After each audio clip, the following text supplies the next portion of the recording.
दूसरी रेड सिंधी और साहिवाल जो इसके मुकाबले में आती हैं, जो गायों के शौकीन हजरात हैं वो कहते हैं कि वो गायें अच्छी हैं, तो जो इसको पालने वाले हैं वो कहते हैं कि ये गाय अच्छी है। अब हम देखते हैं कि 50 डिग्री को भी, और उसके बाद जो सर्दी आती है वो भी 2 डिग्री से लेकर 0 डिग्री तक ये बेहतरीन ये सर्वाइव करती है। ये जो चोलिस्तानी गाय है ना, ये इस हवाले से भी बहुत अच्छी है क्योंकि इसका जो सर्विस पीरियड है वो 121 दिन परसेंटेज है इसके दूध में, वो साहिवाल गाय और जो रेड सिंधी गाय के मुकाबले में ज़्यादा है। ये टिक रेजिस्टेंट है, यानी इसको जो चीचड़ की बीमारियां हैं वो इस जानवर को नहीं लग। जो इसकी एक खूबी है वो ये है कि ये जो जानवर है चोलिस्तानी गाय, ये ज़्यादा नखरे नहीं करती दोस्तों।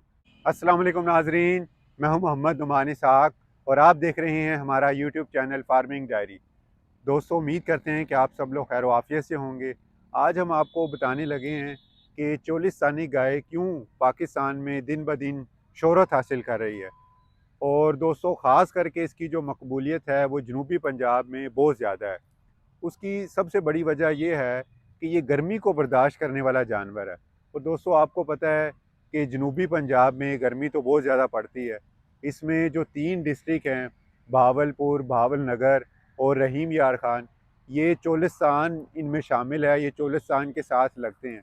और दोस्तों ये चोलिस्तान का जो एरिया है वो 25,000 मुरबा किलोमीटर पर मुहित है। तो ये जो सिर्फ पंजाब का जो एरिया है, ये जनूबी पंजाब का। तो दोस्तों ये जो गाय है ये इस गर्मी को बर्दाश्त करती है, इस गर्मी में रहती है। ये इन 3 जो डिस्ट्रिक्ट हैं जनूबी पंजाब के, इसमें ये बेहतरीन परफॉर्म करती है। और यही सहरा इतना बड़ा है कि यही आगे जाके जो हमारा सिंध का जो सहरा है जिसको हम कहते हैं थर का सहरा, यही सहरा चोलिस्तान उधर जाके भी शामिल होता है, तो उसको हम थर का सहरा कहते हैं। और फिर इसके बाद यही सहरा डेज़र्ट जो है ये इंडिया में भी जाके टकराता है और शामिल होता है। तो इंडिया का जो इलाका इस सहरा में आता है उसको हम राजस्थान का सहरा कहते हैं, राजस्थान के इलाके कहते हैं। तो ये गाय देख लें कि इतने बड़े एरिए में इतनी गर्मी में रहती है, बर्दाश्त करती है। और आपको सहरा का बताने का मकसद ये था कि ये सहराई इलाकों में बड़ा बेहतरीन परफॉर्म करती है। और इस सहरा में और इन इलाकों में नाजरीन जो गर्मी में टम्परेचर है वो तकरीबन 50 डिग्री को भी टच कर जाता है। और सहराई इलाकों में जैसे आपको पता है कि कहा जाता है कि रातें बड़ी ठंडी होती हैं, और जब सर्दियाँ आती हैं तो रातें तो मज़ीद ठंडी हो जाती हैं। तो सर्दियों में जो टम्परेचर है तकरीबन वो 2 डिग्री, 1 डिग्री और बसा औकात जो है वो 0 डिग्री को भी टच करता है। तो ये गाय उस टम्परेचर को भी बर्दाश्त करती है, यानी दोनों हार्श कंडीशंस को ये बर्दाश्त करती है, दोनों सख्त माहौल को। गर्मी भी सख्त जो है उसको भी बर्दाश्त करती है, 50 डिग्री को भी। और उसके बाद जो सर्दी आती है वो भी 2 डिग्री से लेकर 0 डिग्री तक ये बेहतरीन ये सर्वाइव करती है। और दोस्तों इसी वजह से ये तो एक सबसे मेन वजह हो गई कि ये इसी वजह से ख़ास करके जनूबी पंजाब में ये दिन ब दिन शोहरत हासिल कर रही है ये गाय। और लोग इसको प्रेफर कर रहे हैं क्योंकि इन इलाकों में गर्मी बहुत ज़्यादा होती है, तो ये इन गर्म इलाकों में बहुत बेहतरीन परफॉर्म करती है। इसके अलावा जो इनके साथ साथ जो दूसरे डिस्ट्रिक्ट है ना, उसमें भी ये ठीक ठाक परफॉर्म कर लेती है, जिसमें मुल्तान आ गया, साहिवाल आ गया, और फिर विहाड़ी के इलाके आ गए, विहाड़ी डिस्ट्रिक्ट भी आ गया। तो ये जो डिस्ट्रिक्ट इन 3 डिस्ट्रिक्ट के साथ साथ जो हैं, इनके साथ साथ लगते हैं, इधर भी इसका सर्वाइवल जो है वो बड़ा ही बेहतरीन है। और उसके अलावा आप चले जाएँ साथ ही उकाड़ा में भी, उकाड़ा के भी जो इलाके भावल नगर डिस्ट्रिक्ट के साथ जो हैं उधर भी अच्छा परफॉर्म करती है। तो दोस्तों ये एक पॉइंट आ गया कि ये गर्मी को बर्दाश्त करती है, हार्श कंडीशंस को बर्दाश्त करती है। अब हम बात करते हैं उसके अलावा कि दूसरा कौन सा पॉइंट है जिसकी वजह से ये मकबूल हो रही है, और इसको बाकी जो गायें हैं दूसरी रेड सिंधी और साहिवाल जो इसके मुकाबले में आती हैं, जो गायों के शौकीन हजरात हैं वो कहते हैं कि वो गायें अच्छी हैं, तो जो इसको पालने वाले हैं वो कहते हैं कि ये गाय अच्छी है। अब हम देखते हैं कि बाकी कौन सी खसूसियात हैं जिनकी वजह से ये गाय जो है इसको बर्तरी हासिल है दूसरी दोनों गायों पे। पहला तो दोस्तों मैंने आपको बता दिया कि हार्श कंडीशंस और गर्मी की एक रीज़न है। अब हम बात करते हैं कि दूसरी वजह कौन सी है। दूसरी रीज़न है जो इसकी एक खूबी है वो ये है कि ये जो जानवर है चोलिस्तानी गाय, ये ज़्यादा नखरे नहीं करती दोस्तों। ये कुछ भी जो है घास फूस वगैरह खा के अपना बेहतरीन गुजारा कर लेती है। ये आपको मेरे पीछे ये रेवड़ नज़र आ रहा होगा, ये वो लोग हैं जो सारा दिन इनको चराते हैं। और ये देख लें कि इनके जानवर देख लें कि सभी माशाल्लाह सेहतमंद आपको नज़र आ रहे हैं। मुझे तो एक भी जानवर इनमें से कमज़ोर नज़र नहीं आ रहा। और ये लोग इनको ना ही कोई वंडा वगैरह डालते हैं और ना ही इनके लिए कोई मिनरल मिक्सचर का इस्तेमाल करते हैं या खल वगैरह इनको डालते हो, कोई भी ऐसी चीज़ नहीं है। सिर्फ ये जो लोग हैं, ये इनको, जो गाय इनकी प्रेग्नेंट होती है, डिलीवरी के करीब आती है, तो उसको ये सिर्फ कुछ थोड़े से टुकड़े डाल देते हैं, जिनको आम लोग हम लोग रोटियां भी कहते हैं। तो ये खुश्क रोटियां होती हैं, वो ये ख़रीदते हैं मुख्तलिफ़ दुकानदारों से, तो वो उनको डालते हैं पानी में भिगो के बस। बाकी ये सारा दिन जो है ये जानवर ये चरता है। ये रेल की पटरी है भावल नगर से लेके आगे भावलपुर तक। तो दोस्तों अब रेल तो इधर चल नहीं रही, तो ये इसके साथ साथ जितना भी जो खाली एरिया है घास वाला, तो ये इनके लिए एक बेहतरीन एक खुराक है। तो ये सारा दिन ये जो लोग हैं ये अपने रेवड़ लेकर इसी एरिया में चलते फिरते रहते हैं। तो ये बेहतरीन इधर सर्वाइव करती है। और उसके अलावा चोलिस्तान का सहरा मैंने आपको बताया है कि उधर भी जब ये मानसून का सीज़न आता है, जो कि अगस्त से लेकर और तकरीबन सितंबर तक चलता है, और फिर उसके बाद उधर काफ़ी हरियाली हो जाती है चोलिस्तान में, तो फिर ये लोग उधर भी चले जाते हैं।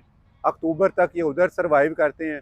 और अब ये जो रेवड़ है ये चोलिस्तान से ही वापस आया हुआ, क्योंकि अब नवंबर आ गया है, तो उधर भी जो घास फूस है काफ़ी ज़्यादा उधर रेवड़ गए हुए थे। तो उन्होंने सब लोगों ने अपने अपने रेवड़ों को जो है वो चराई करवा दी है। और ये देख लें कि अब उधर से ये वापस आए हैं, तो अब ये इधर ही इस इलाके में जो घास फूस है वही जानवरों को चरा के तो अपना गुजारा करेंगे। तो दोस्तों, और तीसरी इसकी गाय की जो एक बड़ी बेहतरीन खूबी ये है कि ये अपने मालिक के साथ, जो इसको चराने वाले हैं, एक लंबा सफ़र भी तय कर लेती है। यानी ये गाय जो है वो ज़्यादा थकती नहीं है। आप अगर इसको लेकर चलते रहेंगे और ये घास फूस खाती रहेगी, चरती रहेगी, तो ये थकने वाला जानवर नहीं है, सख्त जान जानवर है। तो ये पूरा पूरा दिन भी ये लोग इसी तरह ही करते हैं कि सुबह निकलते हैं और शाम को फिर ये अपने घरों में या जिधर इनका बसेरा होता है अपने जानवरों को लेकर ये वापस जाते हैं। जैसे कि ये रेवड़ी आपको बैकग्राउंड में नज़र आ रहा होगा। तो दोस्तों, ये जो गाय है इस हवाले से भी सख्त जान है। इसको बाकी जो दूसरी गायें हैं, जो लोग जिनकी बातें करते हैं, ये दो तीन चीज़ें बाकी गायों में भी होती हैं, लेकिन इनमें ये चीज़ें बहुत इनको ये मुमताज़ करती है इस गाय को, चोलिस्तानी गाय को, जो ये तीन खूबियाँ मैंने आपको अभी तक बताई हैं। दोस्तों, जो इस गाय की चौथी खूबी है, जो इसको साहिवाल गाय से और जो जिसका मुकाबला इसके साथ होता है रेड सिंधी गाय से मुमताज़ करती है, वो ये है कि इसका दूध गाढ़ा होता है। इसकी जो फ़ैट परसेंटेज है इसके दूध में, वो साहिवाल गाय और जो रेड सिंधी गाय के मुकाबले में ज़्यादा है। इसमें 200 फ़ैट की जो परसेंटेज है वो 4.8% है, जो कि बाकी दोनों गायों से, जिसका मुकाबला हमारे माहिरीन जो हैं वो करते हैं इस गाय से, यानी साहिवाल और रेड सिंधी, उनके मुकाबले में इसका दूध बहुत ज़्यादा गाढ़ा होता है। तो इसके मुकाबले में जो साहिवाल गाय में जो फ़ैट की परसेंटेज है वो 4.71% है। तो ये देख लें वो दूसरे नंबर पर आती है, और ये जो गाय है इसका दूध उनके मुकाबले में बहुत ज़्यादा गाढ़ा है। इसमें फ़ैट परसेंटेज 4.8% है। और आपको पता है कि हमारे पंजाब में जो आम तबका है, हम लोग वही दूध को प्रेफर करते हैं, पसंद करते हैं कि जो हमें गाढ़ा दिखने में नज़र आए और पीने में भी। क्योंकि जो दूसरी गायें हैं फ्रीज़न वगैरह, जो आजकल जिसका बहुत ज़्यादा चर्चा है होल्स्टाइन फ्रीज़न का, दोस्तों उसका दूध इतना ज़्यादा गाढ़ा नहीं होता। वो दूध ज़्यादा देती है, लेकिन उसमें जो फ़ैट की जो परसेंटेज है वो तकरीबन 3.5 से लेकर 3.8 तक होती है। तो ये इसका इस गाय का जो दूध है, देख लें कि 4.8% इसमें जो है वो फ़ैट की परसेंटेज है। इसका दूध इतना ज़्यादा गाढ़ा होता है।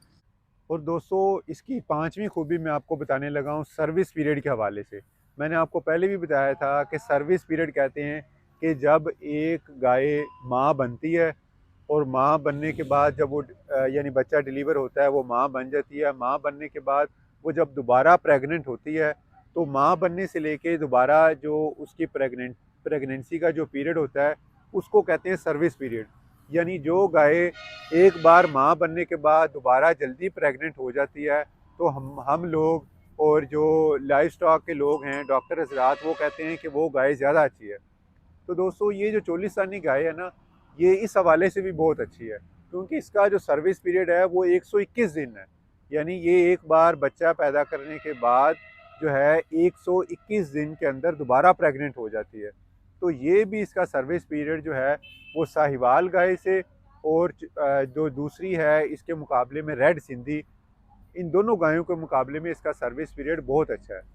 क्योंकि इसके बाद अगर हम बात करें सर्विस पीरियड की तो जो साहिवाल गाय है उसका सर्विस पीरियड तकरीबन 145 दिन का है, इसका 121 दिन का है। यानी 121 दिन में ही ये दोबारा प्रेग्नेंट हो जाती है। तो ये इसकी एक बहुत बड़ी खूबी है जो इसको बाकी गायों से इसको मुमताज़ करती है। दोस्तों जो छठी इसकी खूबी है वो ये है कि इसका जो ड्राई पीरियड है वो बाकी जो इसके मुकाबले की गायें हैं उसके मुकाबले में इसका ड्राई पीरियड भी कम है। इसका जो रिसर्च आर्टिकल हमें बताते हैं कि इसका जो ड्राई पीरियड है वो 155 दिन का है तकरीबन। और इसके मुकाबले में जो साहिवाल गाय है और जो रेड सिंधी गाय है उनका ये ड्राई पीरियड बहुत ज़्यादा है। रेड सिंधी का दोस्तों ये तकरीबन 230 दिन का ड्राई पीरियड बनता है और इसके मुकाबले में जो साहिवाल गाय है उसका ये तकरीबन 166 से लेकर 169 दिन का ये ड्राई पीरियड है। तो इस हवाले से भी ये चोलिस्तानी गाय, क्योंकि इसका ड्राई पीरियड कम है, तो ये इस हवाले से भी उनसे इस स्टेप में भी, इस मरहले में भी उनसे आगे है। दोस्तों ड्राई पीरियड का आपको बता दें, आपको मालूम ही होगा कि खुश्की का दौरानिया, कि यानी एक दफ़ा जब वो गाय अपनी लैक्टेशन पे ब्याने के बाद वो डिलीवरी हो जाती है बच्चे की, तो वो दूध देने लगती है और फिर उसके बाद वो कितने अरसे तक दूध देती है और कब वो खुश्क होती है। तो ये जो खुश्की का दौरानिया है उसको कहते हैं ड्राई पीरियड। तो इसका जो ड्राई पीरियड है दोस्तों वो इन दोनों गायों के मुकाबले में काफ़ी कम है। जैसा कि मैंने आपसे अर्ज़ किया, साहिवाल और रेड सिंधी के मुकाबले में रेड सिंधी का तकरीबन ये 230 दिन का बनता है, इसका सिर्फ 155 दिन का है। नाजरीन आपको बताते चलें कि जो सातवीं इसकी खूबी है जो इसको बाकी गायों से आगे करती है वो है इसका काविंग इंटरवल। काविंग इंटरवल नाजरीन कहते हैं कि एक बार बच्चा देने के बाद या माँ बनने के बाद वो दोबारा कब माँ बनती है, तो इसका जो वो पीरियड है वो तकरीबन 422 दिन बनता है। ये 422 दिन तकरीबन 14 माह का दौरानिया कंसीडर किया जाता है। तो नाजरीन ये 14 माह का वक्फा वो है कि जब वो एक बार माँ बनने के बाद तकरीबन 14 माह बाद ये दोबारा माँ बन जाती है। तो इसका जो ये भी टाइम है वो साहिवाल गाय से और रेड सिंधी के मुकाबले में ये काफ़ी कम है। आल्दो कि ये फ़र्क बहुत कम है, तकरीबन साहिवाल गाय का 429 दिन का ये बनता है, लेकिन फिर भी ये 7-8 दिन का भी फ़र्क है। तो हमारा फ़र्ज़ है कि लिटरेचर में या रिसर्च आर्टिकल्स में जितना भी फ़र्क बताया गया है हम आपको वो बात आप तक पहुंचाएं। तो ये देख लें कि ये भी इसकी एक बहुत बड़ी खूबी है जो बाकी गायों से इसको मुनफरिद करती है। नाज़रीन इसकी आठवीं खूबी ये है कि ये इतने सख्त माहौल में रहती है, सरवाइव करती है, उसके बावजूद भी ये दूध की पैदावार अच्छी इसकी कंसीडर की जाती है। ताहम कि इसकी दूध की पैदावार बहुत ज़्यादा नहीं है साहिवाल गाय के मुकाबले में, या जो रेड सिंधी गाय है उसके मुकाबले में ये दूध उतना नहीं देती।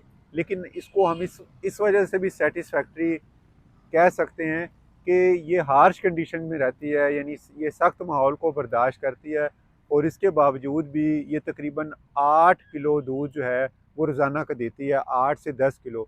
जो हमें रिसर्च आर्टिकल्स बताते हैं कि एक दिन की इसकी जो दूध की एवरेज पैदावार है वो 8 से 10 किलो की है। हो सकता है कि बाज़ गायें 12 भी लीटर देती हूँ, 15 भी लीटर देती हूँ। जो लोग जिन्होंने अच्छे हर्ड या रेवड़ तैयार कर ली हैं तो उनकी गायें तो बहुत अच्छा परफॉर्म करती हैं। लेकिन जब हम एवरेज बात करते हैं तो उसमें एक आम गाय भी होती है, जैसे ये हमारे आसपास आपको ये गायें नज़र आ रही हैं। हम एक रेवड़ में मौजूद हैं और ये लोग सारा दिन अपनी गायों को चराते हैं। तो दोस्तों बग़ैर किसी कॉस्ट के, बग़ैर कोई पैसा लगाए, सिर्फ मेहनत के बलबूते पर अगर कोई जानवर आपको एक दिन में 8 लीटर या 8 किलो दूध दे रहा है, तो ये एक अच्छा सौदा है, घाटे का सौदा नहीं है। इन लोगों ने क्या करना है कि सारा दिन इसको चराना है और उसके बावजूद भी घास-फूस खा के, और अगर थोड़ा-सा एफ़र्ट करके ये लोग उनको टुकड़े डाल देते हैं शाम के टाइम, और ये अगर 8 लीटर एक दिन का दूध ले लेते हैं, तो दोस्तों ये गाय भी इस हवाले से काफ़ी अच्छी है। तो 9वीं खूबी इसकी ये है कि ये जानवर सख्त जान है और ये टिक रेजिस्टेंट है, यानी इसको जो चीचड़ की बीमारियां हैं वो इस जानवर को नहीं लगती, चोलस्तानी गाय को। तो इस हवाले से भी ये गाय बहुत अच्छी कंसीडर की जाती है कि ये चीचड़ की जितनी भी बीमारियां हैं उनसे ये बीमार नहीं होती। और वैसे भी जो हमारी गायें इसके मुकाबले में अगर हम इसका मुकाबला करते हैं होल्स्टाइन फ्रीजियन के साथ, जो कि बहुत अच्छा दूध तो देती है, लेकिन वो जो जानवर है वो इतना सख्त जान नहीं है। ये जो जानवर है ये टिक रेजिस्टेंट है, इसमें मुख्तलिफ़ किस्म की जो चीचड़ से जो बीमारियां फैलती हैं वो बीमारियां इस जानवर में नहीं फैलती, तो इसलिए इसको टिक रेजिस्टेंट कहा जाता है। जो कि साहिवाल गाय में भी ये खूबी बहुत ही बेहतरीन तरीके से पाई जाती है, और ये जो चोलिस्तानी गाय भी इस हवाले से काफ़ी अच्छी कंसीडर की जाती है कि ये टिक रेजिस्टेंट है। और दोस्तों आपको इसकी 10वीं खूबी बताते चलें, वो ये है कि मैं सभी खूबियाँ इसमें आपको, अगर हम इनको यकजा करें, तो मैं इसको कहता हूँ कि ये गरीब की गाय है। उसकी वजह ये है कि अगर इन शॉर्ट जितनी भी मैंने आपको पहले इसकी खूबियाँ गिनवाई हैं, तो उनको अगर मैं शॉर्ट फॉर्म में आपके सामने पेश करूँ, तो वो ये होगा कि ये नखरे नहीं करती, घास फूस खा लेती है, किसान के साथ जो इसका चरवाहा है उसके साथ साथ चलती है, लंबे अरसे तक लॉन्ग डिस्टेंस जो है वो तय करती है, और कोई भी चीज़ इसको आप डाल दें, घास फूस वगैरह भी खा के ये गुजारा कर लेती है, गर्मी को भी बर्दाश्त करती है। जो कि एक गरीब हमारा किसान होता है या गरीब आदमी है, उसके घर में तो पंखे वगैरह नहीं होते, तो ये देख लें कि छत के बगैर रहती है। तो सिर्फ 3 महीने के लिए इसको जो छत की ज़रूरत होती है, वो कौन से 3 महीने हैं, नवंबर, दिसंबर और जनवरी, जब कि वो भी रात के टाइम में जब सर्दी होती है। बाकी ये तकरीबन दिन के टाइम में भी और रात के टाइम में ऐसे ही ये दरख्तों के नीचे ये लोग इनको बांधते हैं या खुला रखते हैं। तो ये अपने यहाँ जो इसका गरीब जो मालिक है उसके साथ चलती है, गुजारा करती है, और उसको इन हालात में रहते हुए भी जो है 8 लीटर तक एक दिन में दूध देती है, और वो दूध भी गाढ़ा होता है जो कि उसको ज़रूरत है, क्योंकि वो एक मेहनत कश आदमी है, तो उसको फ़ैट कंटेंट ज़्यादा चाहिए, तो इसमें वो फ़ैट कंटेंट्स भी ज़्यादा हैं। जो अमीर आदमी है वो थोड़ा सा होता है कि नहीं, उसको फ़ैट कंटेंट ज़्यादा नहीं चाहिए, तो वो चाहता है कि उसका जो दूध है उसमें फ़ैट कंटेंट्स कम हो, तो वो होल्स्टाइन फ्रीजियन का दूध पसंद करता है। और जो हमारे, जैसे मैंने आपको बताया कि हमारे पंजाब के लोग, जो आम तबका है, वो चाहता है कि वो गाढ़ा दूध इस्तेमाल करे जिसमें फ़ैट कंटेंट ज़्यादा हों। तो ये सारी खूबियाँ इस गाय में पाई जाती हैं, और बीमारियों को भी बर्दाश्त करती है, टिक रेजिस्टेंट है, सख्त जान है ये जानवर। तो ये सारी खूबियाँ आपको दोस्तों बताई हैं लिटरेचर से पढ़ के, रिसर्च आर्टिकल से पढ़ के। तो उम्मीद करते हैं कि आपको हमारी ये वीडियो और ये काविश पसंद आई होगी। इंशाल्लाह ताला एक नई वीडियो के साथ बहुत जल्द आपकी खिदमत में दोबारा हाजिर होंगे। और दोस्तों आपसे हमेशा की तरह रिक्वेस्ट है कि हमारी इस वीडियो को भी लाइक करें, और पिछले तमाम वीडियोस को भी लाइक करें, और हमारे चैनल को सब्सक्राइब करें, और कमेंट सेक्शन में लाजमी बताइएगा कि हमने जो आपको चोलिस्तानी गाय की खूबियाँ बताई हैं आपको, वो आपको कैसी लगी हैं। इंशाल्लाह ताला बहुत जल्द एक नई वीडियो के साथ आपकी खिदमत में दोबारा हाजिर होते हैं। हमारे चैनल को सब्सक्राइब करना मत भूलिएगा। तो दोस्तों मिलते हैं एक नई वीडियो में बहुत जल्द, तब तक के लिए दोस्तों अल्लाह हाफ़िज़।